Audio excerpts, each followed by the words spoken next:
Hello and welcome back to our study of Peninei Halacha. The teachings of Rabbi Eliezer Melamed Shlita.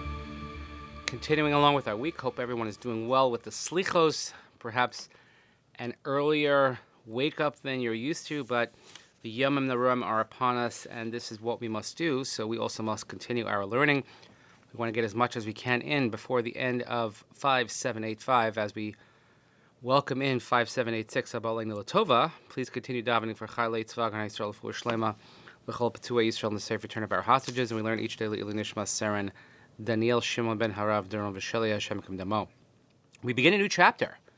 Next chapter is Keriat Shema. So we did Psuka de Zimra, so it would seem that the logical next large prayer that we have is Keriat Shema. So let's talk first about Mitzvah's Keriat Shema.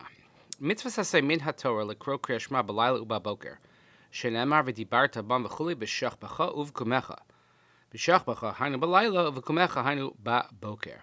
So we have a positive commandment, a biblical commandment, to read the Shema at the nighttime and also in the daytime, in the morning, because it says in the Shema, b'shachbacha uvkumecha, when you get up and when you go to sleep.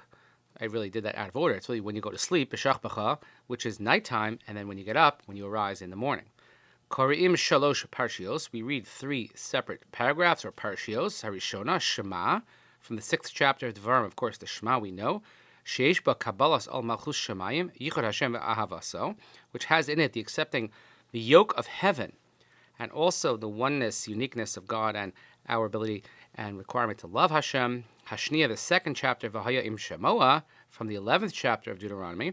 Sheish ba kabbalas al mitzvos has the accepting the yoke of the mitzvot, so there's the yoke of heaven and the yoke of the mitzvot, and Ashlishas Vayomer, Sheish Batzivi al Zechiris HaMitzvahs Aidei Mitzvahs HaTzitzis. And the third one, which is in Parashat Shalach, in the 15th chapter of Bamidbar, has the commandment to remember the mitzvahs, and we do so by performing the mitzvah of Tzitzis, Uvesiyum Maskirna Siyasiyus Mitzrayim, and at the end we mention, of course, the Exodus, as we often do. Tiknu Chachamim L'Hakdim Es Parashat Shema Levahaya Im Shemoah,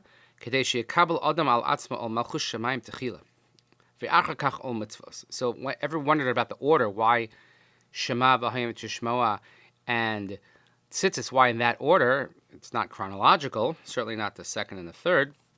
And here the answer is given is because before we do anything, we have to accept the yoke of heaven. And only afterwards can we accept the yoke of the mitzvos. V'kdimos parshas V'hayim Shemoah she'osekes b'tzivi klali l'shmoras kol mitzvos shezman bayom uvalayla leparshas V'yomer she'osekes mitzvos hatzitzis shezman bayom belvad. And the second paragraph precedes the third because V'hayim Shemoah deals with the general commandment to safeguard and perform all the mitzvos, and those that apply both in the daytime and the nighttime, whereas the third chapter of Tzitzis is a mitzvah that only applies in the daytime. According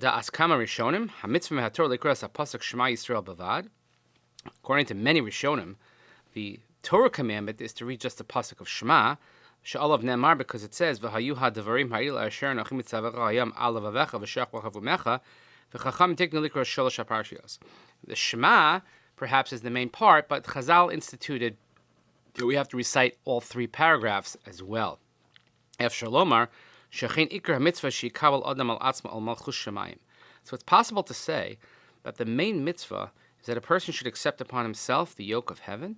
And if a person, let's say, only read the first pasuk, of Shema Yisrael Hashem Elokeinu Hashem Echad, you have fulfilled the Torah obligation.